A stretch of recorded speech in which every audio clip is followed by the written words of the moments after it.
ಇನ್ನು ಡಿ.ಕೆ. ಶಿವಕುಮಾರ್ ಅವರ ಸಚಿವ ಸಂಪುಟದಲ್ಲಿ ನೂತನ ಸಚಿವರಾಗಿ ಆಯ್ಕೆಯಾಗಿರುವಂತವರಲ್ಲಿ ಹಲವು ಸಚಿವರು ರಾಜೀನಾಮೆಯನ್ನು ಕೊಡಬೇಕಾಗಿರುವಂಥದ್ದು ಒಂದು ಕಾಂಗ್ರೆಸ್ನಲ್ಲಿ ಎದ್ದಿರುವಂತಹ ಭುಗಿಲು.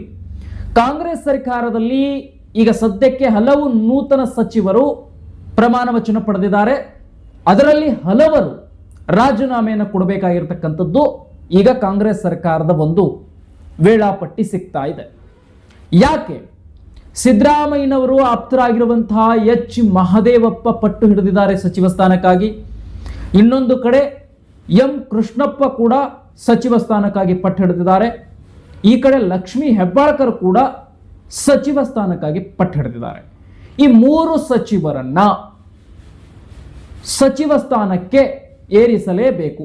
ಈ ಮೂರು ಶಾಸಕರನ್ನ ಸಿದ್ದರಾಮಯ್ಯನವರ ಆಪ್ತರಾಗಿರುವಂತಹ ಇಬ್ಬರು ಎಚ್ ಮಹದೇವಪ್ಪ, ಎಂ ಕೃಷ್ಣಪ್ಪ, ಇನ್ನೊಂದು ಕಡೆ ಡಿ.ಕೆ. ಶಿವಕುಮಾರ್ ಕೂಡ ಲಕ್ಷ್ಮೀ ಹೆಬ್ಬಾಳ್ಕರ್ ಅವರಿಗೆ ಸಚಿವ ಸ್ಥಾನ ಕೊಡಿಸೋದ್ರಲ್ಲಿ ಮುಂದಾಗ್ತಾ ಇದ್ದಾರೆ. ಈಗ ಸತೀಶ್ ಜಾರಕಿಹೊಳಿ ಎಚ್ ಮಹದೇವಪ್ಪ ಅವರನ್ನ ಕರ್ಕೊಂಡು ನಿನ್ನೆ ದೆಹಲಿಗೆ ಹೋಗಿದ್ರು.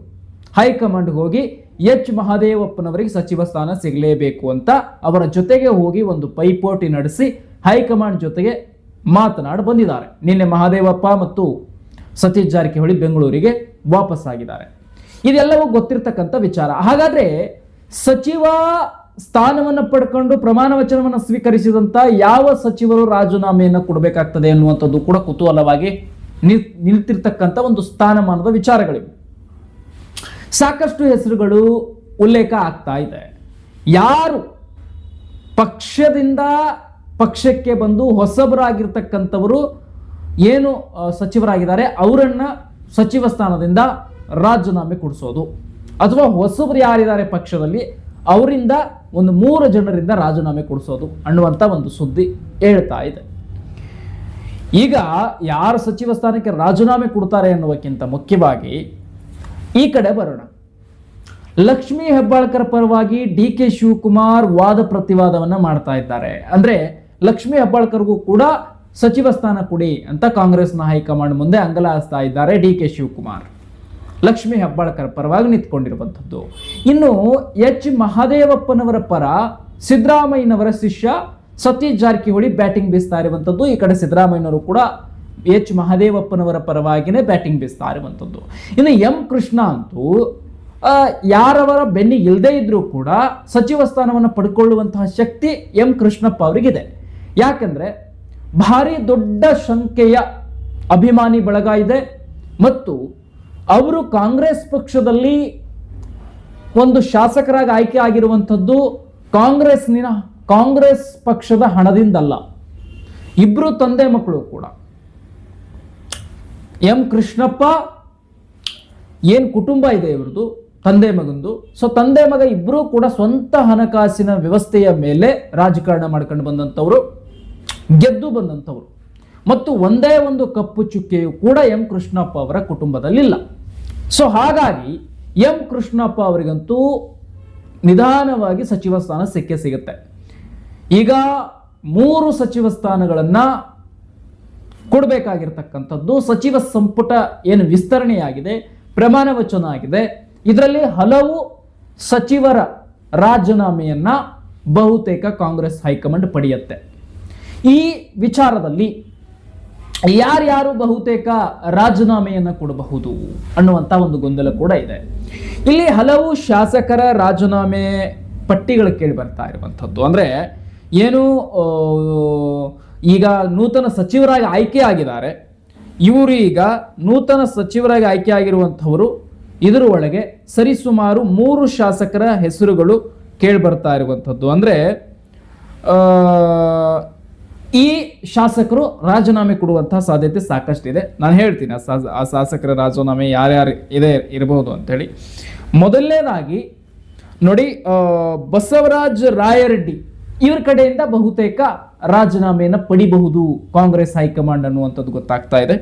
ಇನ್ನು ಎರಡನೇದು ಇಲ್ಲಿ ಇನ್ನೊಂದು ಎಚ್.ಸಿ. ಬಾಲಕೃಷ್ಣ ಇವರಿಂದಲೂ ಕೂಡ ರಾಜೀನಾಮೆಯನ್ನು ಪಡಿಬಹುದು ಅನ್ನುವಂಥ ನಿರೀಕ್ಷೆ ಇದೆ. ಇನ್ನು ಶಾಸಕ ಲಕ್ಷ್ಮಣ್ ಸವದಿ ಅವರ ಕಡೆಯಿಂದಲೂ ಕೂಡ ಸಚಿವ ರಾಜೀನಾಮೆಯನ್ನು ಪಡಿಬಹುದು ಅನ್ನುವಂಥದ್ದು ಕಾಂಗ್ರೆಸ್ನ ಹೈಕಮಾಂಡ್ ನಲ್ಲಿ ಎದ್ದಿರುವಂತಹ ಒಂದು ಸಣ್ಣ ಚರ್ಚೆ. ಈಗ ಈ ಗೊಂದಲವನ್ನ ಹೈಕಮಾಂಡ್ ಹೇಗೆ ನಿಭಾಯಿಸುತ್ತೆ ಅನ್ನೋದು ಕೂಡ ಬಹಳ ಗೊಂದಲಕ್ಕಾಗಿರುವಂಥದ್ದು. 2-3 ಸ್ಥಾನಗಳನ್ನ ರಾಜೀನಾಮೆ ಪಡೆದು ಅಲ್ಲೇ ಹಾಕ್ತಕ್ಕಂಥದ್ದು. ಎಂ ಕೃಷ್ಣಪ್ಪ ಅವರು ಏನಿದ್ದಾರೆ ಇವರನ್ನಂತೂ ಸಚಿವ ಸ್ಥಾನಕ್ಕೆ ಕೂರಿಸಲೇಬೇಕು, ಇಲ್ಲ ಅಂದ್ರೆ ನಡೆಯೋದಿಲ್ಲ. ಯಾಕಂದ್ರೆ ಕಾಂಗ್ರೆಸ್ಗೆ ಬಹಳ ಹೊಡೆತ ಬೀಳುತ್ತೆ. ಅದರ ಜೊತೆಗೆ ಎಂ ಕೃಷ್ಣಪ್ಪ ಅವರನ್ನ ಕಾಂಗ್ರೆಸ್ ಹೈಕಮಾಂಡೇ ಸ್ವತಃ ಅವರ ಮನೆಗೆ ಬಂದು ಸಂತೈಸಲಿಕ್ಕೆ ನೋಡಿದ್ರು ಕೂಡ ಎಂ ಕೃಷ್ಣಪ್ಪ ಹೇಳಿರೋದು ಒಂದೇ, ಒಂದು ಸಚಿವ ಸ್ಥಾನ ಕೊಡಿ, ಇಲ್ಲ ಅಂದ್ರೆ ನನ್ನ ಬಿಟ್ಟುಬಿಡಿ ಅಂತ. ಸೊ ಹೀಗಾಗಿ ಅವರಿಗೆ ಸಚಿವ ಸ್ಥಾನ ಕೊಡಲೇಬೇಕಾಗಿರುವಂಥದ್ದು ಅನಿವಾರ್ಯ ಕಾಂಗ್ರೆಸ್ ಸರ್ಕಾರಕ್ಕಿದೆ. ಇನ್ನು ಸಿದ್ದರಾಮಯ್ಯನವರು ಎಚ್ ಮಹದೇವಪ್ಪನವರ ಪರ ಬ್ಯಾಟಿಂಗ್ ಬೀಸ್ತಾ ಇರುವಂಥದ್ದು ಸಚಿವ ಸ್ಥಾನ ಬೇಕೇ ಬೇಕು ಅಂತ ಹೇಳಿ ಪಟ್ಟು ಹಿಡಿದಿರ್ತಕ್ಕಂಥದ್ದು. ಅವರಿಗೂ ಕೂಡ ಸಿದ್ದರಾಮಯ್ಯನವರ ಬೆಂಬಲದಿಂದ, ಸತೀಶ್ ಜಾರಕಿಹೊಳಿ ಅವರ ಬೆಂಬಲದಿಂದ ಸಚಿವ ಸ್ಥಾನ ಕೊಡಲೇಬೇಕಾಗಿರುವಂಥದ್ದು ಅನಿವಾರ್ಯ ಆಗಿದೆ ಕಾಂಗ್ರೆಸ್ನ ಹೈಕಮಾಂಡ್ಗೆ. ಇನ್ನು 3ನೇದು ಬಂದು ಇದೆಲ್ಲ ನಡೀತಾ ಇದೆ ಅಂದ್ರೆ ನಮ್ಮ ಲಕ್ಷ್ಮೀ ಹೆಬ್ಬಾಳ್ಕರ್ಗೆ ಯಾಕೆ ನೀವು ಸಚಿವ ಸ್ಥಾನ ಕೊಡಬಾರ್ದು ಅಂತ DK ಶಿವಕುಮಾರ್ ಲಕ್ಷ್ಮೀ ಹೆಬ್ಬಾಳ್ಕರ್ ಪರ ಬ್ಯಾಟಿಂಗ್ ಬೀಸ್ತಾ ಇರುವಂಥದ್ದು. ಇದೆಲ್ಲವನ್ನು ನೋಡ್ತಾ ಇದ್ರೆ ಬಹುತೇಕ ಕಾಂಗ್ರೆಸ್ ಸರ್ಕಾರನಲ್ಲಿ ಎಲ್ಲೋಲ ಕಲ್ಲೋಲದ ಸಚಿವ ಸ್ಥಾನಗಳನ್ನ ಮತ್ತೊಮ್ಮೆ ಸಚಿವ ಸಂಪುಟವನ್ನ ವಿಸ್ತರಣೆ ಮಾಡಬೇಕಾಗುತ್ತೆ, ಅಂದ್ರೆ ಕೆಲವು ಬದಲಾವಣೆಗಳನ್ನ ಮಾಡಬೇಕಾಗ್ತದೆ ಅನ್ನುವಂಥದ್ದು ಸ್ಪಷ್ಟವಾಗಿ ಗೊತ್ತಾಗ್ತಾ ಇರುವಂತಹ ವಿಚಾರ. ಅಂದ್ರೆ ಈಗ ಏನು ಪ್ರಭಾವಿಗಳು ತಮ್ಮ ಆಪ್ತರಿಗಾಗಿ ಪಟ್ಟಿಡಿದಿದ್ದಾರೆ, ರಾಜೀನಾಮೆ ಕೊಡಿಸಿ ಆದ್ರೂ ಸಚಿವ ಸ್ಥಾನ ಕೊಡಿ ಅಂತ ಹೇಳಿ. ಸೊ ಈ ಸಚಿವ ಸ್ಥಾನಕ್ಕಾಗಿ ಈಗ ಪಟ್ಟು ಹಿಡಿದಿರ್ತಕ್ಕಂತಹ ಹಲವು ಶಾಸಕರಿದ್ರು, ನಿರಾಶೆಯಾಗಿದ್ರು. ಆದರೆ ಅವರನ್ನೆಲ್ಲರನ್ನೂ ಕೂಡ ಸಂತೈಸುವಲ್ಲಿ ಕಾಂಗ್ರೆಸ್ ಹೈಕಮಾಂಡ್ ಯಶಸ್ವಿಯಾಗಿದೆ. ಯಶವಂತರಾಯ ಗೌಡರಂತೂ ನಿಮಗೆ ಗೊತ್ತೇ ಇದೆ, ಹೋಗಿ ರಾಜೀನಾಮೆ ಕೊಟ್ಟು ಮಾರನೇ ದಿನವೇ ನಾನು ಕಾಂಗ್ರೆಸ್ನಲ್ಲೇ ಬೆಳೆದಿದ್ದು, ಕಾಂಗ್ರೆಸ್ನಲ್ಲೇ ಸಾಯ್ತೇನೆ ಅಂತೆಲ್ಲ ಹೇಳಿಕೆಗಳನ್ನು ಕೊಟ್ಟರು. ಆ ರೀತಿ ಟರ್ನ್ ಓವರ್ನ ಆದರು. ಆದರೆ ಯಶವಂತರಾಯ ಗೌಡರ ನಿಲುವಿನಂತೆ ಮತ್ತು ಇನ್ನು ಬೇರೆ ಶಾಸಕರ ನಿಲುವಿನಂತೆ ಎಂ ಕೃಷ್ಣಪ್ಪ ಒಪ್ಕೊಳ್ತಾ ಇಲ್ಲ. ನಾನು ಆಡೋದು ಒಂದೇ ಮಾತು, ನನ್ನ ನಾಲಿಗೆ ಒಂದೇ ತರ ಇದೆ, ಒಂದು ಸಚಿವ ಸ್ಥಾನ ಕೊಡಬೇಕು, ಇಲ್ಲ ನನ್ನ ಬಿಟ್ಬಿಡಬೇಕು ಅಂತ ಎಂ ಕೃಷ್ಣಪ್ಪ ಬಹಳ ಗರ್ಭಿತವಾಗಿ ಎದುರಾಗಿ ನಿಂತ್ಕೊಂಡಿರುವಂಥದ್ದು. ಕಾಂಗ್ರೆಸ್ನ ಹೈಕಮಾಂಡ್ಗೆ ಯಾವುದೇ ರೀತಿಯಾದಂಥ ತಲೆ ತಗ್ಗಿಸುವಂತ ಕೆಲಸ ಮಾಡಿಲ್ಲ. ಯಾಕಂತಂದ್ರೆ ಈ ಕಾಂಗ್ರೆಸ್ನ ದುಡ್ಡಿನಿಂದ ಆರಿಸ್ಕೊಂಡು ಬಂದಂಥವ್ರಲ್ಲ ಎಂ ಕೃಷ್ಣಪ್ಪ ಅವರು. ಸ್ವಂತ ಒಂದು ಹಣಕಾಸಿನ ವ್ಯವಸ್ಥೆಯ ಮೇಲೆ ಪಕ್ಷೇತರವಾಗಿ ಅಂತಾನೆ ಹೇಳ್ಬೋದು ಅವರನ್ನ, ಕಾಂಗ್ರೆಸ್ ಪಕ್ಷದಲ್ಲಿ ಇದ್ರೂ ಕೂಡ. ಯಾಕಂದ್ರೆ ಅಷ್ಟು ಪ್ರಭಾವ ಅವರಲ್ಲಿದೆ, ಅಷ್ಟು ಶಕ್ತಿ ಅವರಲ್ಲಿದೆ. ಎಂ ಕೃಷ್ಣಪ್ಪ ಅವರಿಗೆ ಸುಮಾರು 4-5 ಶಾಸಕರನ್ನ ಗೆಲ್ಲಿಸ್ಕೊಂಡು ಬರುವಂತ ಶಕ್ತಿಯೂ ಸಹ ಇದೆ. ಮತ್ತು ಅದರ ಜೊತೆಗೆ ಅವರು ಸ್ವಂತವಾಗಿ ಒಂದು ಪಕ್ಷಕ್ಕೆ, ಒಂದು ಕಾಂಗ್ರೆಸ್ ಪಕ್ಷಕ್ಕೆ ಸಹಕಾರವಾಗಿ ನಿಂತ್ಕೊಂಡಿರುವಂತಹ ನಾಯಕ ಅಂತಾನು ಹೇಳ್ಬೋದು. ಸೊ ಹಂಗಾಗಿ ತಂದೆ ಮಗ ಇಬ್ಬರಿಗೂ ಕೂಡ ಈಗ ಸಹಕಾರ ಕೊಡ್ತಕ್ಕಂಥದ್ದು ಕಾಂಗ್ರೆಸ್ ಪಕ್ಷದ ಜವಾಬ್ದಾರಿ. ಎಂ ಕೃಷ್ಣಪ್ಪ ಅವರಿಗೆ ಬಹುತೇಕ ಸಚಿವ ಸ್ಥಾನ ಫಿಕ್ಸ್ ಆಗಿದೆ ಈಗ ಕಾಂಗ್ರೆಸ್ನ ಹೈಕಮಾಂಡ್ನಲ್ಲಿ. ಇನ್ನು ಅದೇ ಹೇಳಿದ್ನಲ್ಲ, ಈಗ ಏನು 3 ಸಚಿವರ ರಾಜೀನಾಮೆ ಬಹುತೇಕ ಆಗತ್ತೆ. ಲಕ್ಷ್ಮಣ ಸವದಿ ಅವರು ಆಗಿರಬಹುದು, ಇನ್ನು ರಾಯರೆಡ್ಡಿ ಅವರಾಗಿರಬಹುದು, ಇನ್ನೊಬ್ಬರಿದ್ದಾರೆ ಅವರಾಗಿರಬಹುದು, ಬಾಲಕೃಷ್ಣ ಅವರಾಗಿರಬಹುದು. ಈ ರೀತಿ ವ್ಯವಸ್ಥೆಯಲ್ಲಿ ಇವರ ಕಡೆಯಿಂದ ಬಹುತೇಕ ರಾಜೀನಾಮೆಯನ್ನ ಎಕ್ಸೆಪ್ಟ್ ಮಾಡ್ಕೊಳ್ತಾರೆ, ರಾಜೀನಾಮೆಯನ್ನ ಬಹುತೇಕ ಇವ್ರ ಕಡೆಯಿಂದ ತೆಗೆದುಕೊಳ್ತಾರೆ ಎನ್ನುವಂಥದ್ದು ಎಲ್ಲೋ ಒಂದು ಕಡೆ ಬರ್ತಾ ಇರುವಂತಹ ಮಾಹಿತಿ.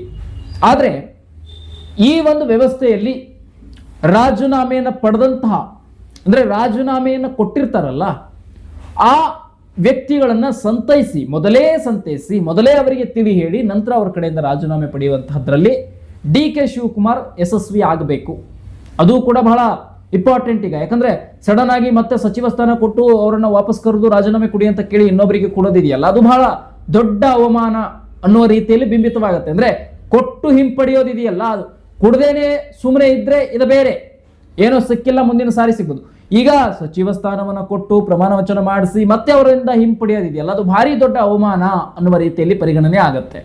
ಅವರಿಗೆ ಭಾರಿ ಮುಜುಗರ ತರುವಂತಹ ಮತ್ತು ಅವರವರ ಕ್ಷೇತ್ರದಲ್ಲಿ ಅವರಿಗೆ ಆಗುವಂತಹ ಅವಮಾನಗಳು ಬಹಳ ದೊಡ್ಡ ಮಟ್ಟದಾಗಿರುತ್ತೆ.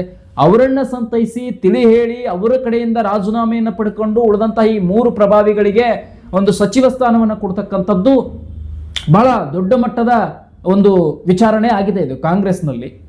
ಈ ರೀತಿಯಾದಂಥ ಭುಗಿಲೆದ್ದಿರುವಂಥದ್ದು. ಆದರೂ ಕೂಡ ಈ ಕಡೆ ಸಿದ್ದು ಪರ ಜಾರಕಿಹೊಳಿ, ಅಂದ್ರೆ ಸತೀಶ್ ಜಾರಕಿಹೊಳಿ ಅವರು ಬ್ಯಾಟಿಂಗ್ ಬೀಸ್ತಾ ಇದ್ದಾರೆ. ಎಚ್ ಮಹದೇವಪ್ಪ ಏನಿದ್ದಾರೆ ಇವರು ಸಿದ್ದರಾಮಯ್ಯನವರ ಬಹಳ ಆಪ್ತತೆಯಲ್ಲಿ ಬೆಳೆದಂಥವರು, ಬಹಳ ಆಪ್ತರ ವಲಯದಲ್ಲಿ ಗುರುತಿಸಿಕೊಂಡಂಥವರು.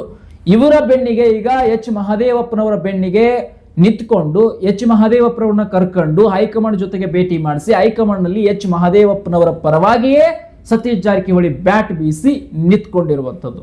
ಈ ವ್ಯವಸ್ಥೆ ರಾಜಕೀಯ ವಲಯದಲ್ಲಿ ಈಗ ಯಾವ ರೀತಿಯಾದಂತಹ ವಲಯ ವಿಚಾರಗಳಲ್ಲಿ ಪಡೆದುಕೊಳ್ಳುತ್ತೆ, ಯಾವ ರೀತಿಯಾದಂತಹ ಸರ್ಕಾರವನ್ನ ಗುರುತಿಸ್ತತ್ತೆ, 2028 ಚುನಾವಣೆಗಳಲ್ಲಿ ಯಾವ ರೀತಿ ಕಾಂಗ್ರೆಸ್ಗೆ ಡ್ಯಾಮೇಜ್ ಆಗುತ್ತೆ ಮತ್ತು ಯಾವ ರೀತಿಯಾದಂತಹ ಸಹಕಾರ ಕಾಂಗ್ರೆಸ್ನ ಹೈಕಮಾಂಡ್ ಸಿಗಲಿದೆ ಅನ್ನೋದು ಬಹಳ ಮುಖ್ಯವಾಗುತ್ತೆ.